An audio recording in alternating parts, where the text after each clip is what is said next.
అలాగే మిరపకాయలు కూడా పుట్టింటి నుంచి తెచ్చుకోకూడదు. ఎండు మిరపకాయలు కానీ పచ్చిమిరపకాయలు కానీ ఏవైనా సరే పుట్టింట్లో వాళ్ళకి కొంత డబ్బు ఇచ్చి ఆ తర్వాత తెచ్చుకోవాలి.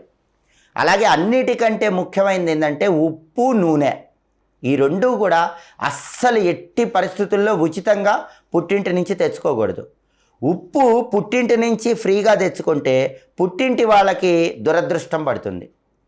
అలాగే నూనె పుట్టింటి నుంచి ఫ్రీగా తెచ్చుకుంటే అత్తింటి వాళ్ళకి దురదృష్టం పడుతుంది. కాబట్టి ఉప్పు, నూనె ఎట్టి పరిస్థితుల్లో ఉచితంగా పుట్టింటి నుంచి ఆడవాళ్ళు తెచ్చుకోకూడదు. అలాగే అగ్గిపెట్టెలు కూడా తెచ్చుకోకూడదు. అగ్గిపెట్టెలకు ఎంతో కొంత డబ్బులు ఇచ్చి తెచ్చుకోవాలి, లేకపోతే అత్తింట్లో ఇబ్బందికర పరిస్థితులు ఎదురవుతాయి.